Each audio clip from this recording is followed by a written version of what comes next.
കാരണം പൽപ്പുവിന്റെ ജാതിക്കാർക്ക് ഡോക്ടറായി കൂടാ.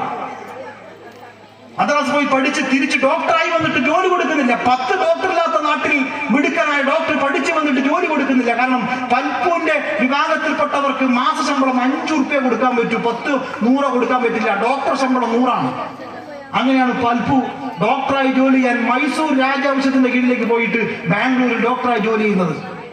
അങ്ങനെ 1890 കാലത്ത് കോവിഡിനേക്കാൾ ഭീകരമായ രോഗം, പകർച്ചവ്യാധി ബാംഗ്ലൂരിനെ പിടിപെട്ടു. 10,000 മരിച്ചുപോയ ആ രോഗത്തെ ഫ്രണ്ടിൽ നിന്നിട്ട് രക്ഷപ്പെടുത്തിയത് പൽപ്പുവാണ്. അങ്ങനെ അവർ ഹയർ സ്റ്റഡിക്ക് പുറത്തു വിട്ട് അദ്ദേഹം തിരിച്ച് നാട്ടിലേക്ക് വന്നു. അങ്ങനെ അവിടെ അദ്ദേഹം ഡോക്ടറായി ജോലി ചെയ്യുമ്പോഴാണ് വിവേകാനന്ദൻ ഇവിടെ ഗസ്റ്റായിട്ട് വരുന്നത്. അങ്ങനെ വിവേകാനന്ദൻ ഇദ്ദേഹത്തിന്റെ വസതിയിലേക്ക് വിളിച്ചു. അങ്ങനെ ഭക്ഷണം കഴിക്കുന്നതിനിടയിലാണ് വിവേകാനന്ദൻ ഈ കഥ പറഞ്ഞത്. ഞാൻ ഡോക്ടറായിട്ട് ജോലി ചെയ്യാൻ പറ്റാത്ത ജാതി സമ്പ്രദായത്തെ കുറിച്ച് കേട്ടപ്പോൾ വിവേകാനന്ദൻ ഞെട്ടിപ്പോയി. ഇത്രയും വൃത്തികെട്ട നാടുണ്ടോ? അങ്ങനെയാണ് വിവേകാനന്ദൻ യാത്ര മാറ്റിയിട്ട് ഷൊർണൂരേക്ക് ട്രെയിൻ ഇറങ്ങിയിട്ട് കേരളം 1 മാസം സന്ദർശിച്ച് തിരിച്ചു പോയത്. അതിനുശേഷം ഈ പ്രസംഗം നടത്തി, അല്ലെങ്കിൽ കൊണ്ട് വരില്ല. അങ്ങനെ നട്ടപ്രാന്തന്മാരുണ്ടായിരുന്ന ഈ കേരളം 100 വർഷം കഴിഞ്ഞപ്പോൾ കേരളം ലോകത്തിന് മാതൃക എന്ന് അമർത്യാസനെ കൊണ്ടും നിരവധി മഹാന്മാരെ കൊണ്ടും മാറ്റി വിളിപ്പിച്ചത് എങ്ങനെയാണ്?